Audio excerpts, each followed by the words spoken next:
But I think a lot of people, which is the way human nature works, is a lot of people are starting to panic buy in gold right here. And the central banks have just been steady buyers, like I said. So it could be that they're just not price sensitive, even at $2,600 an ounce. They're making this policy decision to move out of treasuries and into gold, and they're going to do it at whatever price it takes to get to their preferred percentage. So all of this is true. It could be that central banks are just not going to be price sensitive all the way up to $5,000 an ounce, or it could be that we get a huge correction when equities tank. Gold prices reached a new record high on Friday, driven by a combination of factors, including a weak dollar, anticipated U.S. interest rate cuts, and ongoing tensions in the Middle East.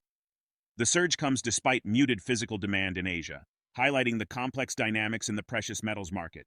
JohnRubino, founder of the financial website dollarcollapse.com, offers insights into the current state of gold and silver markets. Rubino points out that central banks continue accumulating gold despite short-term price fluctuations, providing a solid support level for gold prices. Furthermore, he notes an uptick in gold ETF purchases, indicating renewed interest from a broader investor base, including high-net-worth individuals and retail investors. Recent reports suggest modest outflows from broad commodity funds and a continued trend of outflows from Chinese gold ETFs. Shanghai trader positioning has slightly retreated from record highs, with aggregate net positioning for top traders remaining relatively stable. Looking ahead, Rubino acknowledges the challenges in predicting the future of gold and silver markets. He suggests that prices could experience significant volatility over the next 6 months, potentially spiking or dropping sharply. A key factor to watch is the possibility of a recession leading to a bear market in equities, which could negatively impact precious metals. The role of the Federal Reserve remains crucial in this scenario. With investors fully expecting a rate cut this month, debate centers on whether a quarter-point or half-point reduction is more appropriate. The Fed's decision-making in the coming months is critical, as a policy misstep could slow the economy to contraction. Despite these uncertainties, some analysts remain bullish on gold's long-term prospects. Some predict that gold could reach $3,000 per ounce within a year, driven by ongoing geopolitical risks and investors seeking hedges against a slowing economy. Make sure to tune in for our expert analysis. Don't miss out on future content.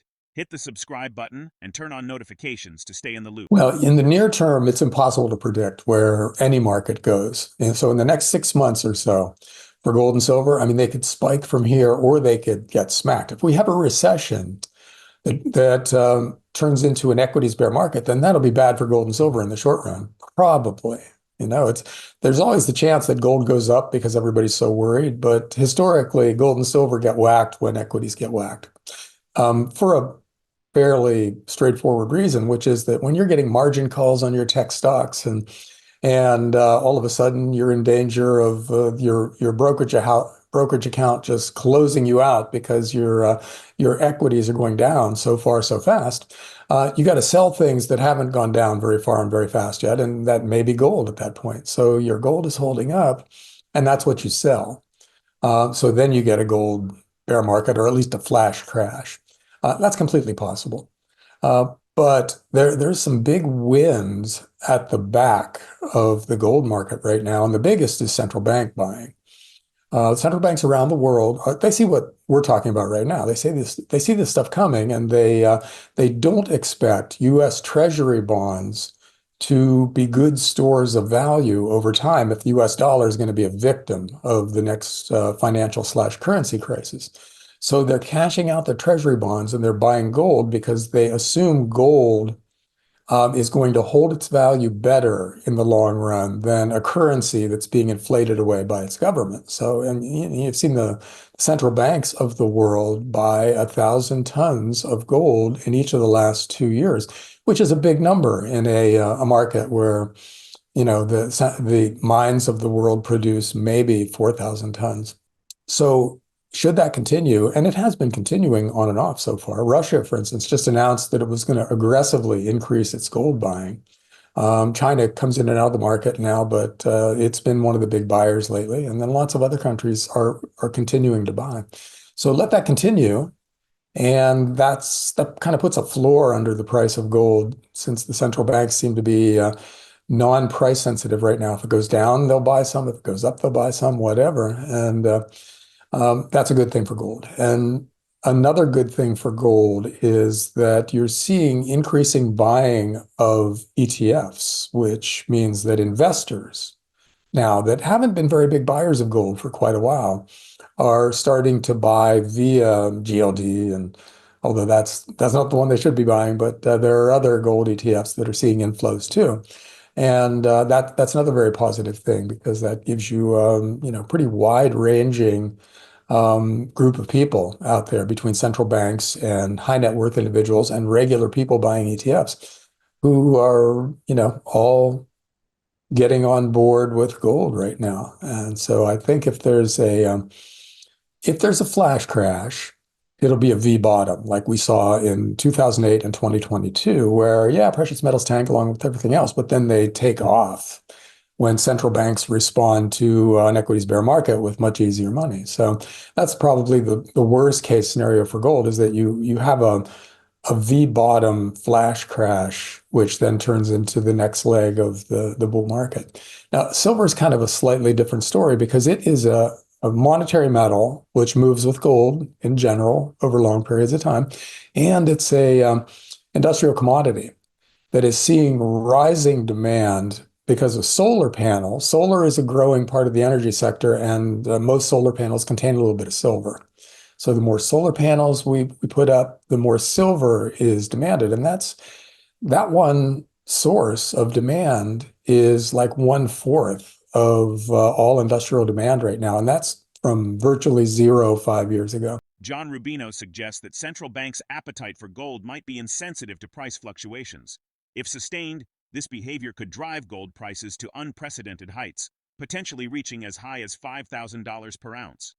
However, he also cautions about the possibility of a market correction, especially if there is a crash in the equities market, which could temporarily impact all asset classes, including gold. A prime example of this robust central bank demand is the Reserve Bank of India. Recent data and estimates indicate that the RBI has been on a gold buying spree. Over 6 weeks leading up to September 6th, the central bank acquired approximately 10.3 tons of gold.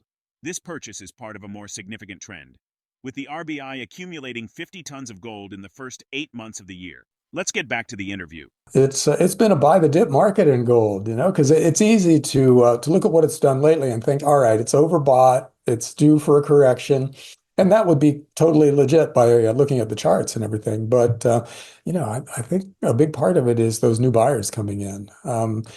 You could have a bit of FOMO going on now in the gold market, fear of missing out, because a lot of people have had gold. And, I talk to a lot of people who are in this boat where, gold's on their radar screen. They've been told to look at it and everything. But maybe they bought a little Barrick stock or something like that, or they bought a few silver coins or whatever. They don't have anything like what you would have if you were actually moving into that sector. And so they're spooked right now. They don't know what to do because it's been going way up. They feel like they've missed this move, and they don't know whether to jump on board because they'll never have another chance at today's prices, or pull back and wait for a dip. I think both of those things are valid points of view, since the future is inherently unknowable, and both of those possibilities exist. But I think a lot of people, which is the way human nature works, is a lot of people are starting to panic buy in gold right here. And the central banks have just been steady buyers, like I said. So it could be that they're just not price sensitive, even at $2,600 an ounce. They're making this policy decision to move out of treasuries and into gold, and they're going to do it at whatever price it takes to get to their preferred percentage. So, all of this is true. It could be that central banks are just not going to be price sensitive all the way up to $5,000 an ounce, or it could be that we get a huge correction when equities tank. And what that means is you should just dollar cost average. Trying to predict a market in the near term, whether it's equities or houses or precious metals or any other commodity, is just it's beyond the ability of a normal person, because those markets are full of professionals. And if they can't come to a consensus about what's going to happen in a market, in other words, if there are people on both sides of the argument in that market, and those people are professionals, you can't watch somebody talking on YouTube and then make a rational decision about timing that market, because nobody can really do that. Or if somebody can do it, they're not telling anybody. They're just getting insanely rich very quietly. So I think, and what I say in my Substack over and over again is use low ball bids for corrections, and then just dollar cost average otherwise. Just put X amount of dollars per month into something that you want. In other words, either in a mining stock that you like, or silver coins or gold coins or whatever, and just buy that much each month. And then really don't worry about prices. If the price goes down, then that fixed amount of dollars will buy you more metal, more shares of Agnico Eagle or whatever. And if the price goes up, your fixed amount of dollars will buy you fewer shares. So you end up with a pretty good average price over time. And I think that's the most rational approach. And it's also psychologically really, it's comforting in a way, because you're going to buy some in the future. But you have some, and you're going to buy some in the future. So if the price goes down, that means you're going to buy less, and you feel better about your future transactions. And if the price goes up, you're not going to buy as many ounces, but what you own in the moment is going up in value, so you feel good about that. So it gives you something to focus on that's positive, no matter what's happening in the world. Given the current market dynamics and central bank buying trends, how might individual investors adjust their portfolios to balance the potential for gold price appreciation against the risks of market volatility? Share your perspective in the comment section. If the video resonates with you, join our community by subscribing to our channel and enabling notifications with the bell icon. Thank you for being a part of our community.